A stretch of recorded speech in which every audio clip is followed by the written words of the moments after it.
In the last couple of days, this notification from RBI about the INR 2000, taking it back, has really become a discussion point across everyone in India.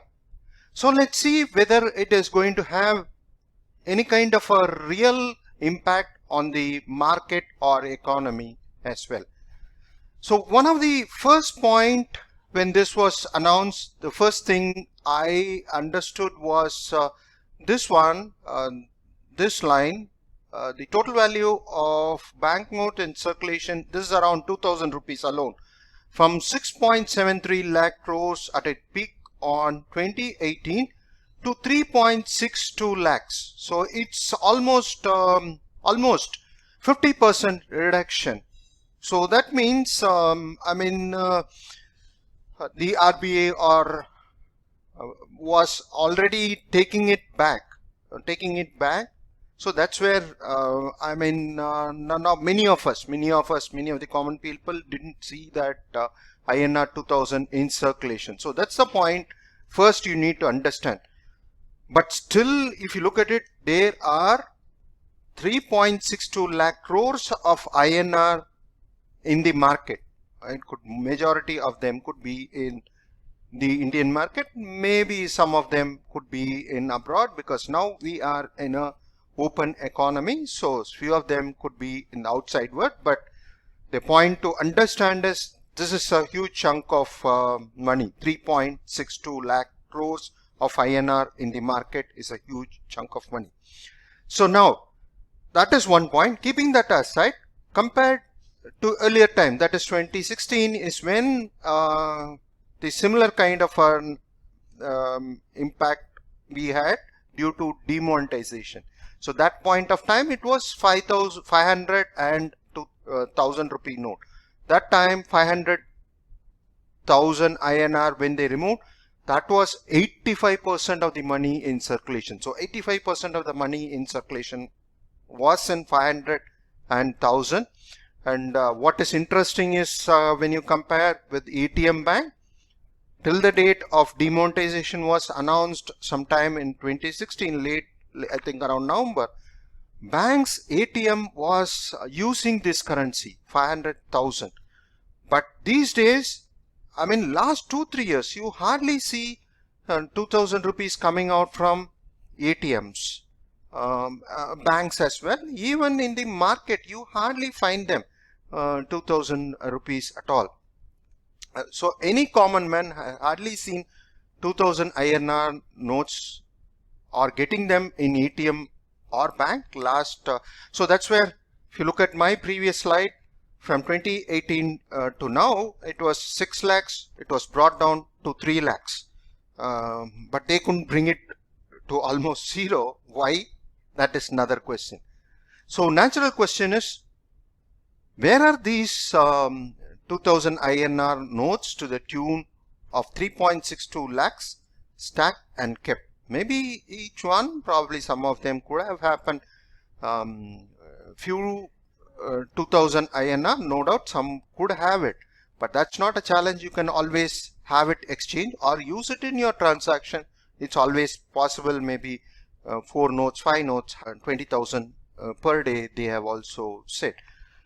So any common man having some 2000 notes shouldn't be a problem. In fact, as a matter of fact, in my known circle, within my friends, when I inquired them, none of them is having, or jokingly used to say, we haven't seen them for many years now.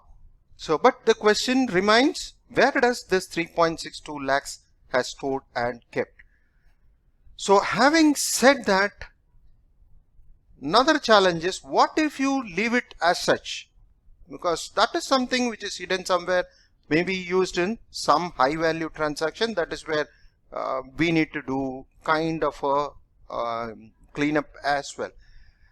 So why such the cleanup, high value currency cleanup are needed from time to time?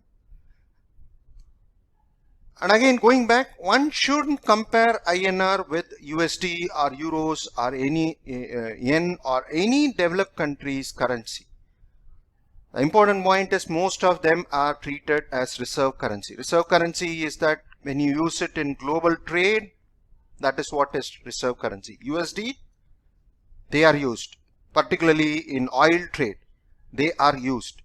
So still it is in demand. Euros and yens, euros and yens is far less, but USD is far more. So they are reserve currency. And one interesting point to look at is these countries keep increasing debt. They're even in US, they are going to increase the debt after every few years. They keep increasing the debt, which means they are going to increase the debt, print more currency. But point to notice, their exchange rate, it's not getting impacted at all. And unfortunately, same cannot be said with the INR. If you don't have proper control, without appropriate control from time to time, it can cause INR to fall, also cause inflation as well, also cause inflation. One is that exchange rate can fall. Naturally, when exchange rate falls, yes, most of the commodities, particularly like something like your oil or gold, will increase further, and that will have other impacts as well. When oil increases, naturally the transportation cost goes up. When the transportation cost goes up, naturally your food, materials, everything goes up because it involves transportation. So similarly, it all impacts there could be inflation as well, and this could badly impact countries' economy. So first of all, don't compare currency like INR with US. Number two is that we have seen what had happened with our neighbors, that is Sri Lanka or Pakistan, in recent time when appropriate money control was not there. I mean, their economy drastically fell. Their exchange rate, whether it is Sri Lankan rupees or Pakistan rupees, it had a drastic fall. It's now, when you compare with USD, it's way beyond its twice or thrice that of, it has fallen drastically. That is the point. It has fallen drastically to when compared with USD, and even with Sri Lankan INR is something like more precious compared to Sri Lankan rupee or Pakistan. So that the other point you need to understand, and that happened in recent times. So if India is not going to take appropriate steps, we could face a similar situation. So that is important as well. Point number three. After 2013, the high value money transaction has improved, particularly by the income tax department. They have brought in so many measures in the income tax, like they have something like 24 years, everything it is getting tracked, the money flow in real estate and the banks, everything is getting tracked, no doubt on that. But due to our population, size of the population, law takes its own time in India, and that is where there is also a challenge. So though we have an effective tracking mechanism, much more effective compared to what was there a decade back, it has improved over a period of time, but due to the population, high population, the law takes its own time, and that is where we have a challenge as well. The final point to notice, compared to 2016 time and now, we are certainly have a distinct advantage. We now have successfully implemented UPI payment system or phone pay, And even the Western world or the developed countries look at India with a surprise, because common man, particularly small vendors, are using this phone pay or UPI payment system, where they use phone pay to make payment. It is surprising to the Western world. So the adoptability is so very high. That way, the common man or a small vendor is not going to be impacted at all by this change. So net, if you ask me, in my opinion, such cleanup needs to happen effectively from time to time. And the currency one should have, as paper currency, it should be in the value of somewhere about INR 200, and it should be used only just in case of emergency, so that all currency needs to be tracked.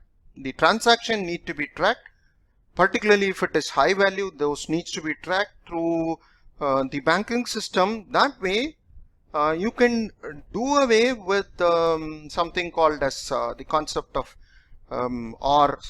you need to ensure that there is no parallel economy in the market, or parallel economy in the sense the black money is not there in the market. This will be beneficial for the Indian market.